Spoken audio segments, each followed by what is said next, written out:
बाकी सबका तो मुझे पता नहीं, लेकिन अभी जिस संगठन में मैं काम कर रहा हूँ, वो आइडियल पत्रकार संगठन जिसमें आप भी हो, वो संगठन पूरी तरह से रवि पंडित के साथ खड़ी होगी। ट्रैफिक वाहतूक पुलिस के खिलाफ लड़ने वाला रवि पंडित पहला इंसान है। जो 35 साल से जो सत्ता में थे, उनकी सत्ता पलट हुई तो यही यूट्यूबर के वजह से हुई है। और भाजपा को जो फटकार लगा है, वो यही यूट्यूबर के वजह से लगा है ना। यहाँ पे जो व्यवस्था है वो नाकाम हो चुकी है, चाहे वो बीवीए की हो, चाहे वो भाजपा की हो, कंट्रोल के बाहर हो गया है सब।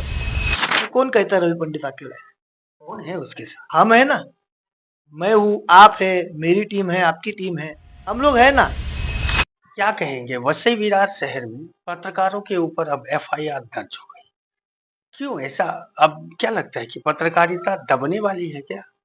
देखो, पत्रकार पे एफआईआर दर्ज होना ये पहली बार नहीं हुआ है, पर अभी जो ओके न्यूज चैनल के रवि पंडित, इनके ऊपर जो हाल ही में पुलिस को लेकर के जो एफआईआर दर्ज की गई है, वो एफआईआर दर्ज करने के पीछे पुलिस का क्या मकसद है, ये पुलिस ने दूसरे चैनलों पे बताया।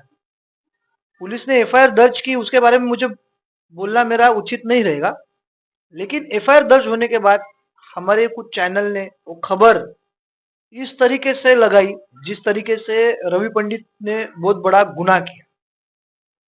देखो, हर परिवार में आपस में मतभेद होता है, हर डिपार्टमेंट में, हर जगह पे, हर फील्ड पे मतभेद होता है।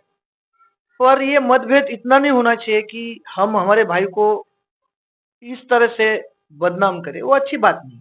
वो कहीं ना कहीं क्या लगता है इसमें गुटबाजी भी हावी हुई है क्या? गुटबाजी हावी हुई है। अब मुझे एक बात बताओ ना, रवि पंडित जी के ऊपर जो गुना दर्ज हुआ है, उसकी जानकारी ने उसकी जानकारी पुलिस ने खुद 2-3 चैनलों को दी। और उसी कुछ दिन पहले एक ट्रैफिक महिला पुलिस के ऊपर 2 महिला ने हमला किया, गाली दी गंदी, उनके बारे में पुलिस क्यों नहीं बोल रही?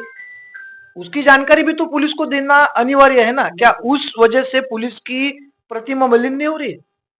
खाकी के ऊपर एक आम इंसान हाथ उठा रहा है, और ये सब क्यों हो रहा है, किसके वजह से हो रहा है? इसके पीछे भी पुलिस को सोचना चाहिए कि ये क्यों हो रहा है, क्यों लोग वीडियो निकाल रहे, क्यों वीडियो वायरल हो रहे, इसके पीछे वजह क्या है? आज वसई विरार के अंदर इतनी जो पब्लिक आई हुई है ना, तो ट्रैफिक कंट्रोल हो रहा है, लोगों को परेशानी का सामना करना पड़ रहा है, तो ऐसे में पुलिस के ऊपर लोगों का विश्वास है? साला एफआईआर करने जाएंगे तो जो एफआईआर करने जाता है उसके ऊपर एफआईआर दर्ज हो रहा है। ऐसी कितनी घटनाएं बताओ। मेरे साथ जो फरवरी में मेरा फोन एक बंदे ने खींचा था, आज तक मुझे फोन कहाँ मिला है? फोन अभी तक नहीं मिला? अभी तक मुझे फोन नहीं मिला है। फोन नहीं मिला, ठीक है, वो पुलिस दूसरे काम में बिजी है, लेकिन जिस वक्त वो आरोपी को तुलिंज पुलिस थाने में बिठा के रखा था, तो वहां के जो एपीआई है वो उसको बोल रहे थे कि इसके खिलाफ तेरी क्या कंप्लेंट है क्या?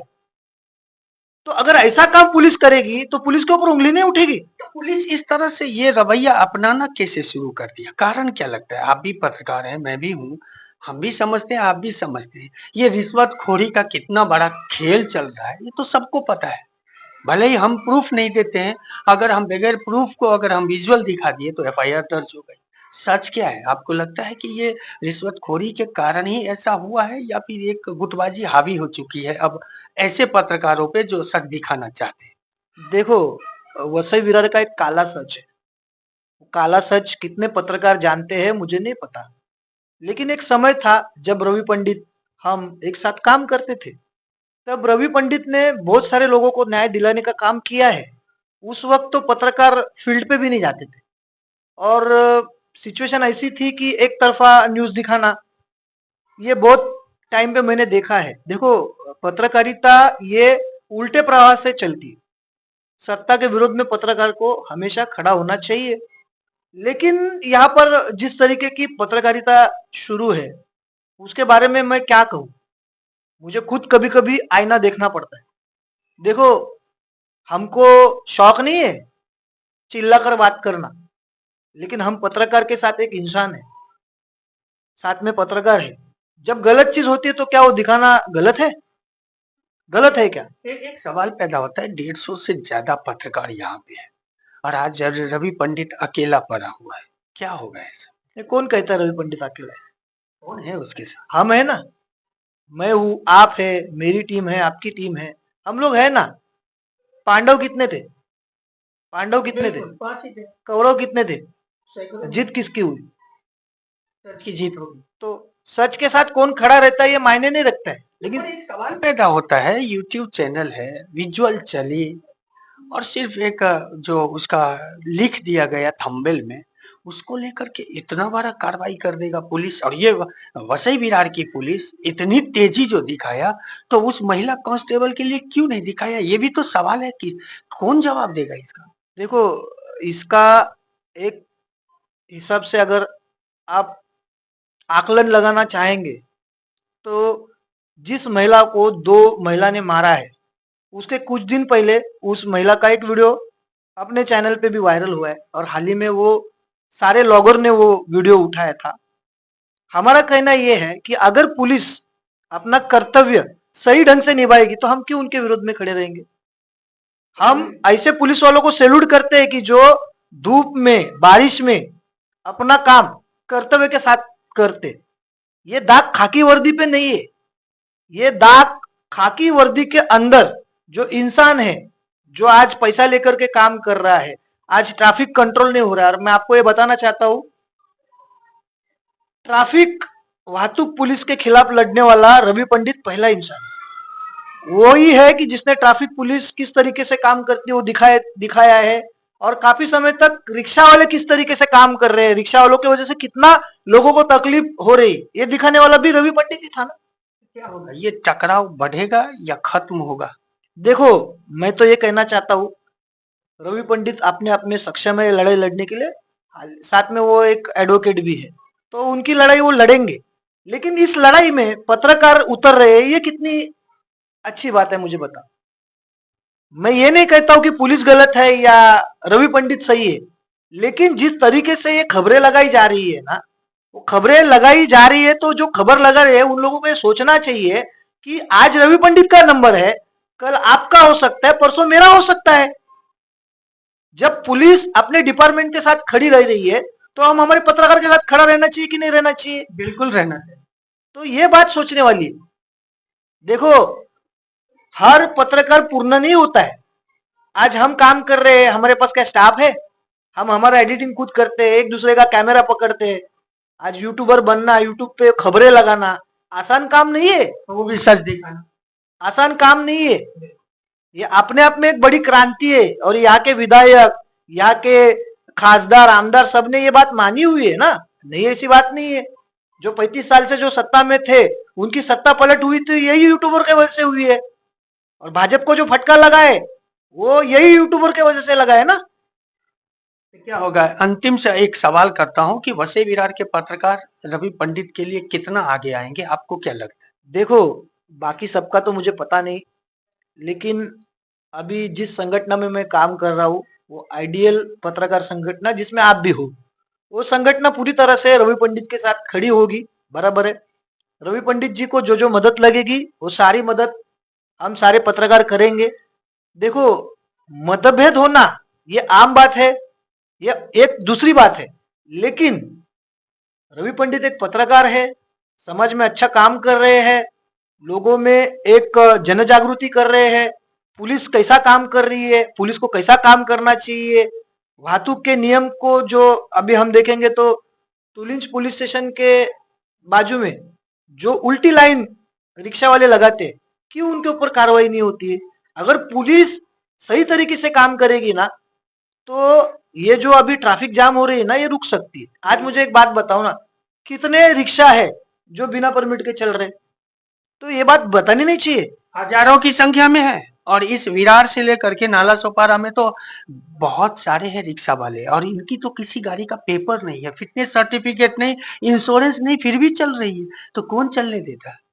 देखो, ये जो वरिष्ठ पुलिस है ना, उनको इन सब चीजों को संज्ञान में लेना चाहिए।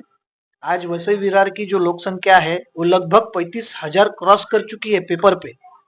अगर अंदाज से देखने जाओगे तो 50 लाख के आसपास लोग यहाँ पे रहने आ चुके हैं। अब यहाँ पे जो व्यवस्था है वो नाकाम हो चुकी है, चाहे वो बीवीए की हो चाहे वो भाजपा की हो, कंट्रोल के बाहर हो गया है सब। और लॉ एंड ऑर्डर की तो धज्जियां उड़ गई है। जिस तरीके से गांजा तस्कर, जिस तरीके से ड्रग्स तस्कर काम कर रहे, और उसके बीच अगर आप इन यूट्यूबरों के ऊपर गुना दर्ज करेंगे तो कैसा काम करेंगे वो? समाज में सच दिखाएगा कैसे दिखाएंगे? जन जागृति लाएगा कौन? जब आज के तारीख में वसई विरार में आम जनता को न्याय नहीं मिलता है, तब वो यूट्यूबर के पास आती है। मैं यूट्यूबर इसके लिए कह रहा हूं क्योंकि हम यूट्यूब पे खबरें चलाते, आज की ही बात है, ग्लोबल सिटी की एक महिला और एक पुरुष जो लिव इन रिलेशनशिप में है, उसको इतना परेशान किया जा रहा था, अंत में उन्होंने धमकी दी वहां पे पुलिस स्टेशन में कि अगर आप सही निर्णय नहीं लोगे तो मैं अब मीडिया को बुलाऊंगा। फोन पे हमारी बातचीत हुई और कार्रवाई तुरंत हो गई। तो मीडिया अगर नहीं मदद करेगा तो न्याय मिलना मुश्किल है यहाँ। इसीलिए मुझे मेरे सभी जो वरिष्ठ पत्रकार है, यहाँ के नामचीन पत्रकार है, यहाँ के नामचीन यूट्यूब चैनल के पत्रकार हैं, छोटे मोटे प्रिंट मीडिया के सारे पत्रकार हैं, उन सबसे मेरा हाथ जोड़ के निवेदन है कि इस विषय की चर्चा आप ना करें तो अच्छा है।